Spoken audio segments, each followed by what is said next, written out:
El Salvador's president told Secretary of State Marco Rubio his country would incarcerate deportees from the United States. Well, this morning, we are getting a rare look at the country's prison system. What was the gang that you were a part of?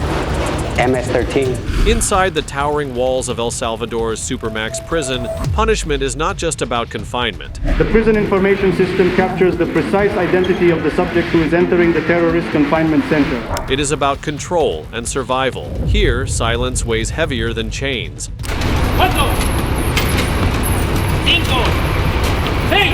And every consequence is designed to break not just the body, but the spirit. These punishments are not whispered rumors. They are daily realities lived and endured by thousands. So today we will step into the horrible punishments of the world's harshest prison systems.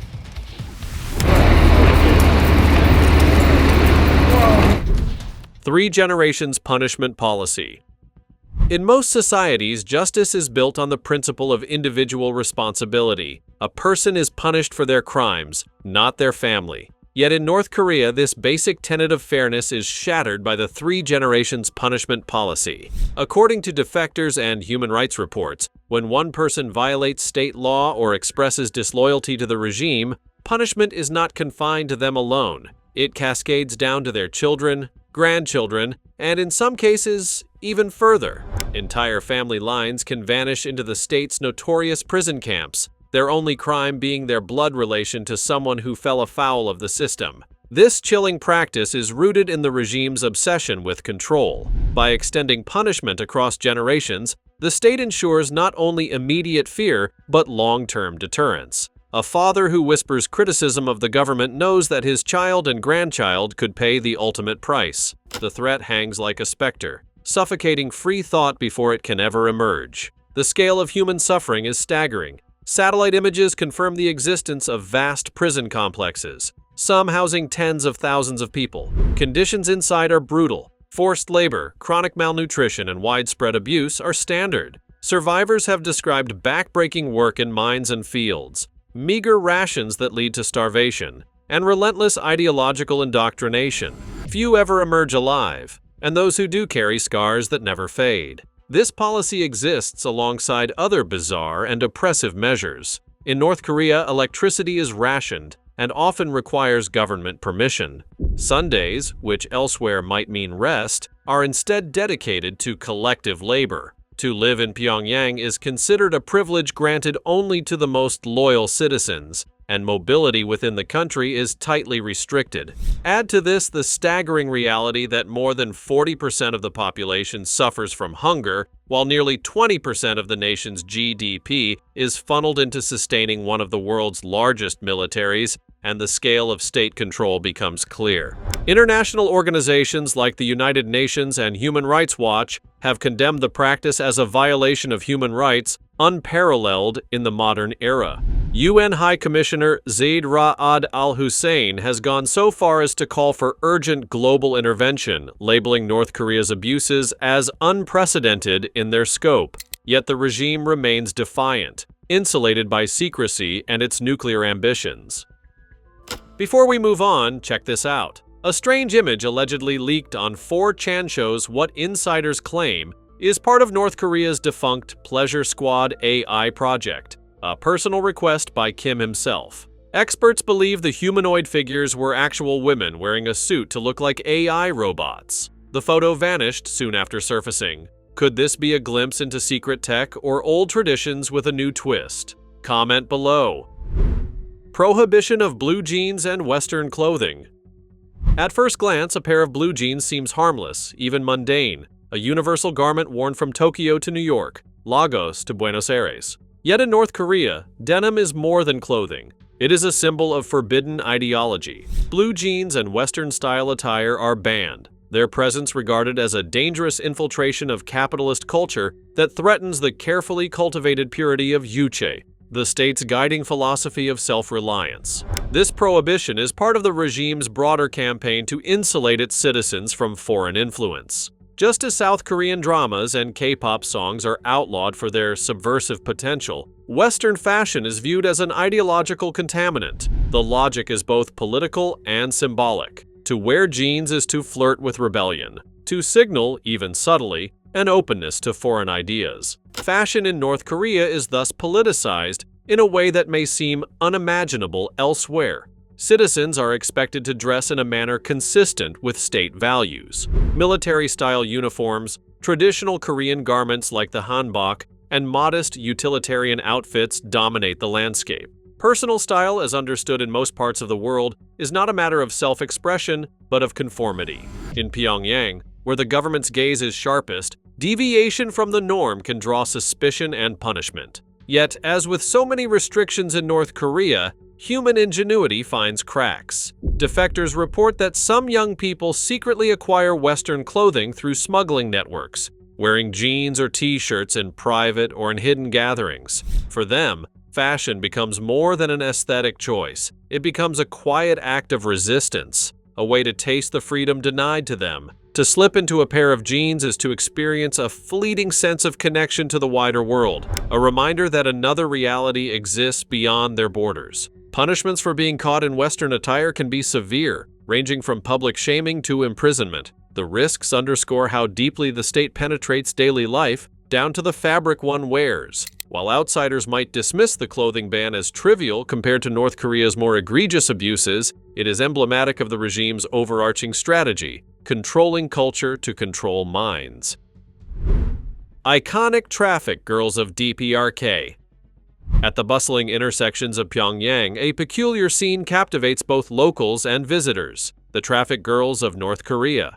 Dressed in cobalt blue uniforms with white gloves, tall caps, and polished boots, they are stationed within perfectly painted white circles on the asphalt. With graceful, almost choreographed motions, they direct the flow of cars, buses, and bicycles in a city where traffic lights are secondary to human presence. Their synchronized movements appear almost balletic, transforming a mundane task into a performance admired by all who pass by. Becoming a traffic girl is no ordinary career path. The selection process is rigorous, beginning with strict physical requirements. Candidates are expected to be tall, slim, and unmarried. Most are chosen shortly after completing school, often at the age of 17 or 18. Beyond appearance, they must embody discipline, elegance, and loyalty to the state. Once selected, recruits undergo demanding training in posture, timing, and precision. Even a simple hand gesture must exude authority and beauty. Within Pyongyang, these women are celebrated figures.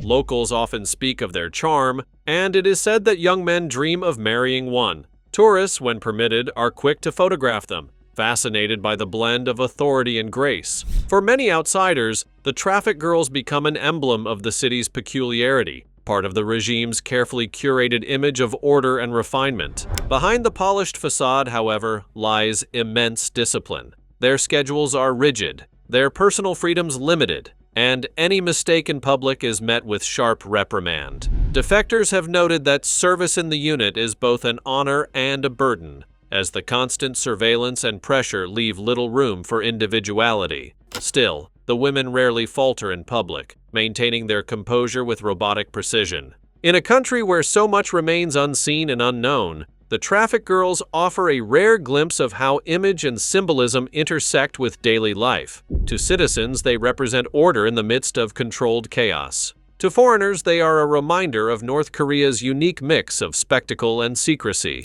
Whether viewed as icons of charm or instruments of propaganda, they remain one of Pyongyang's most captivating spectacles. North Korean computing system and internet.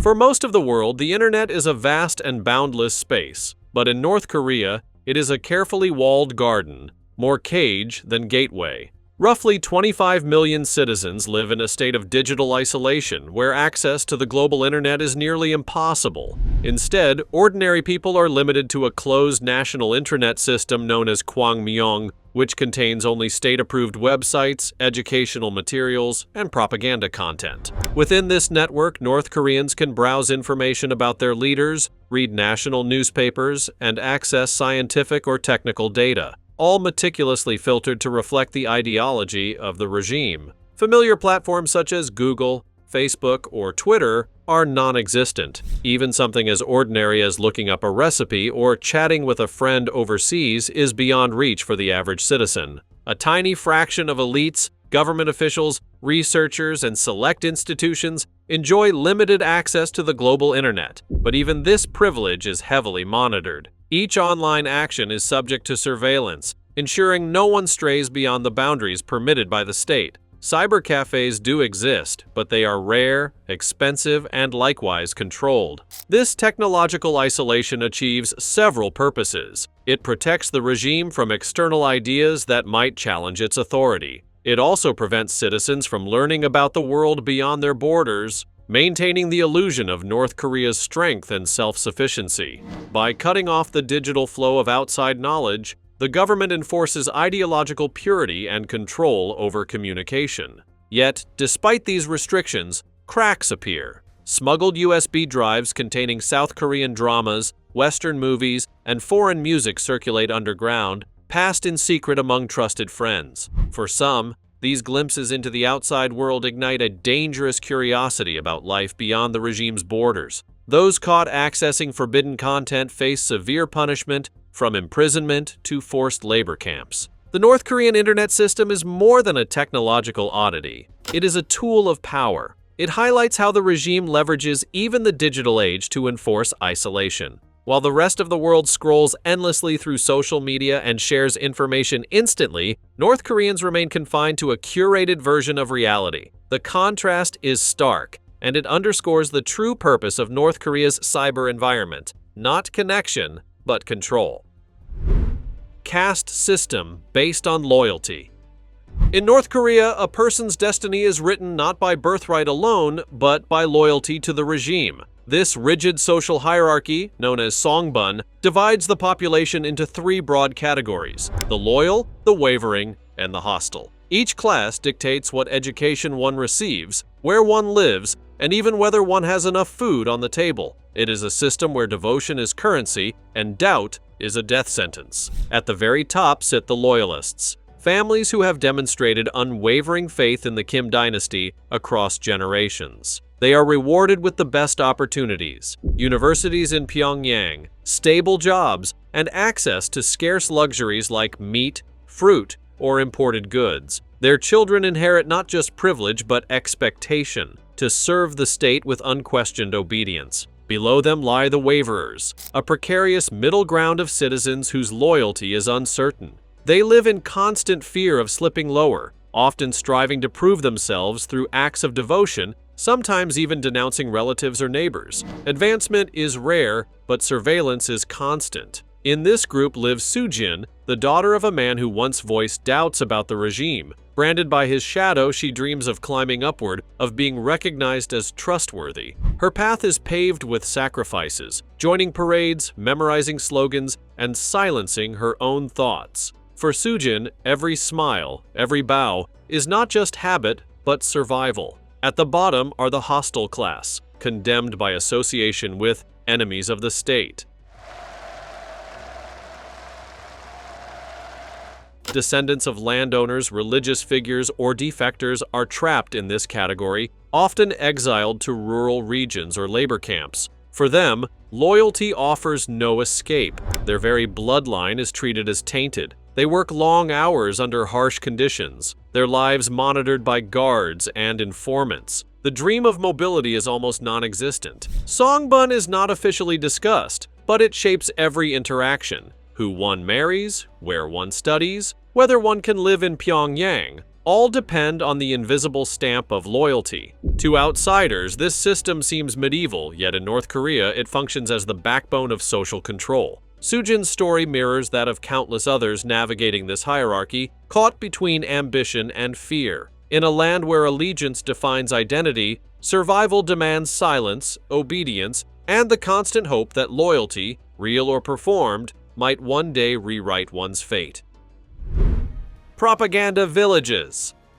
On the heavily guarded border between North and South Korea lies one of the most surreal spectacles in the modern world: propaganda villages. To an untrained eye, these towns look like thriving communities with brightly painted houses, neatly paved roads, and even large schools. But the truth is far more eerie. Most of these buildings are hollow shells with no residents inside. The most famous of these is Kijong-dong, also called the Peace Village by the North. Constructed in the 1950s after the Korean War, Kijong-dong was designed with a clear purpose to project an image of prosperity and superiority. It boasts multi-story concrete apartments, electric lighting that glows brightly at night, and one of the tallest flagpoles in the world, hoisting the North Korean flag nearly 525 feet into the sky. From the South Korean side, tourists and military personnel peer at the village through binoculars and telescopes. At first glance, it seems impressive, proof that North Korea is flourishing.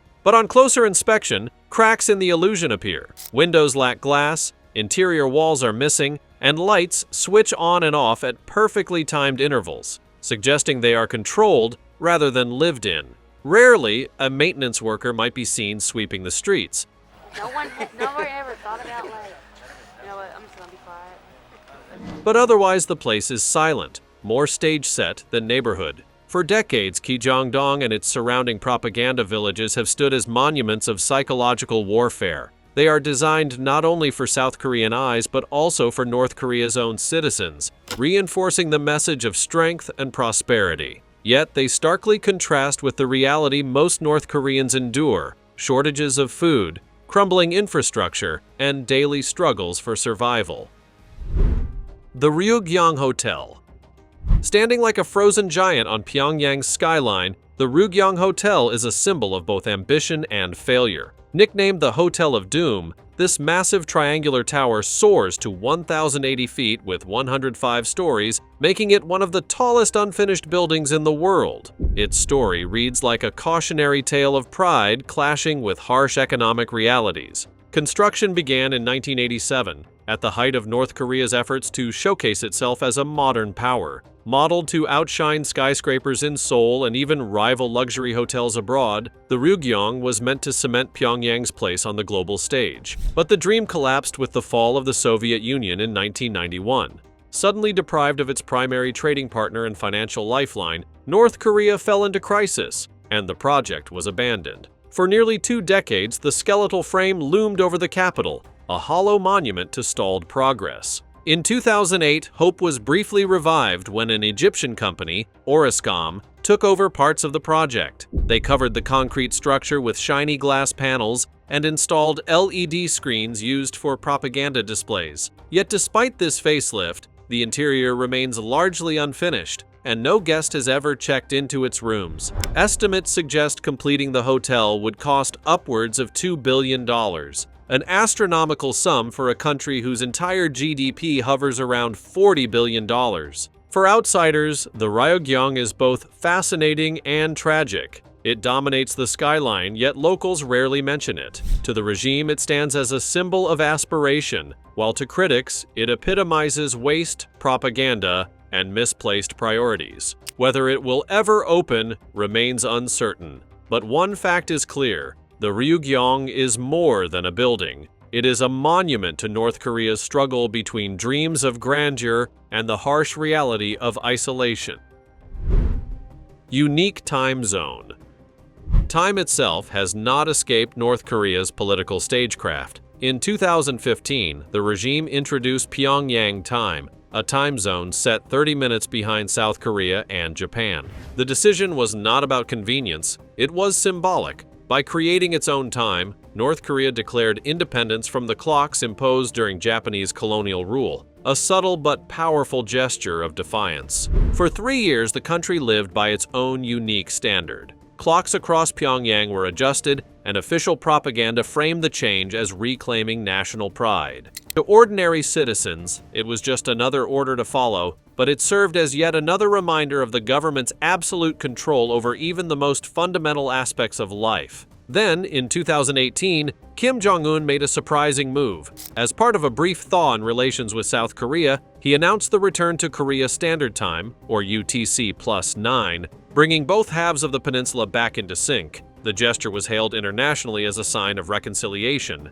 even if only symbolic. Today, North Korea still follows this alignment, refusing daylight savings and maintaining consistent clocks year-round. The episode reflects more than just timekeeping. It highlights how the regime uses even mundane details as political statements. Time becomes a tool of propaganda, a way to signal independence, unity, or defiance depending on the moment. In a world increasingly interconnected by synchronized systems, North Korea's time zone experiment stands as a reminder of its isolation, but also its desire to assert control over every ticking second. Leisure Pleasure Squad. In the secretive world of North Korea, very few things capture the imagination quite like the mysterious Leisure Pleasure Squad. This group, officially hidden behind the regime's walls, is composed primarily of young women carefully selected for their appearance, skills, and unquestionable loyalty to the leadership. Candidates are rumored to be handpicked during their teenage years, chosen for beauty, poise, and musical or dance ability. Once selected, they undergo strict training that sharpens not only their artistic talents, but also their discipline, ensuring flawless performances. The primary role of the Leisure Pleasure Squad is to entertain North Korea's ruling elite. They perform at state banquets, cultural festivals, and exclusive events attended by high-ranking officials and, occasionally, by foreign dignitaries. These performances are often described as elaborate, featuring perfectly synchronized dances, dazzling uniforms, and patriotic themes that glorify the regime. To the outside eye, it may appear to be lighthearted entertainment, but beneath the surface lies a tool of political spectacle. The squad symbolizes loyalty, control, and the state's ability to stage manage even leisure. Yet, little is known about the women behind the performances. Defectors have spoken of intense discipline, constant surveillance, and the inability to make independent choices. Members reportedly live under heavy scrutiny, and any sign of disobedience or disloyalty is met with harsh consequences. Some accounts suggest that once members reach a certain age or fall out of favor, they are reassigned to different roles within society, often disappearing from the public eye altogether. What makes the Leisure Pleasure Squad so fascinating is its duality. On one hand, it represents grace, beauty, and culture, an elite group showcasing North Korea's artistry. On the other hand, it embodies the darker side of authoritarianism, the use of individuals as instruments of propaganda and morale boosting for those in power. The squad's existence reveals how deeply North Korea intertwines entertainment with ideology, ensuring that even joy and performance serve the regime's objectives. Ban on foreign media. For most of the world, media is a gateway to knowledge, entertainment, and cultural exchange. In North Korea, however, the media is a weapon of control. The government enforces a complete ban on foreign films, television, books, and news, leaving citizens with only one approved source of information: state-run propaganda. Television, newspapers, and radio broadcasts endlessly praise the leadership, glorify the country's ideology, and vilify foreign nations, especially South Korea and the United States. This absolute monopoly ensures that citizens grow up with a carefully manufactured worldview. But human curiosity is not so easily silenced. Despite the regime's iron grip, foreign media trickles into the country through underground channels. USB drives and DVDs containing South Korean dramas, Hollywood blockbusters, or even news reports are smuggled across the Chinese border. These items circulate secretly among trusted friends or family members, passed from hand to hand at great personal risk. Watching a foreign film may seem like harmless fun, but in North Korea it is considered an act of rebellion, punishable by imprisonment, forced labor, or worse. Defectors often recall the transformative power of their first exposure to foreign media. A South Korean soap opera, for instance, can shatter illusions about life outside, showing a world where ordinary people enjoy freedoms and luxuries denied in North Korea. For many, these moments spark questions that propaganda cannot answer, planting seeds of doubt in the government's narrative. The penalties are severe precisely because the regime recognizes the danger. A single foreign film undermines decades of indoctrination. A catchy South Korean pop song hints at a freer life just across the border. The government understands that outside information carries the power to unravel the carefully woven fabric of control. While the rest of the world is connected through global media and instant communication, North Korea remains one of the few places where access to outside content is treated as a crime. The strict ban on foreign media stands as one of the clearest symbols of the regime's fear of ideas, of comparison, and of the liberating effect of truth. Birthing laws and customs.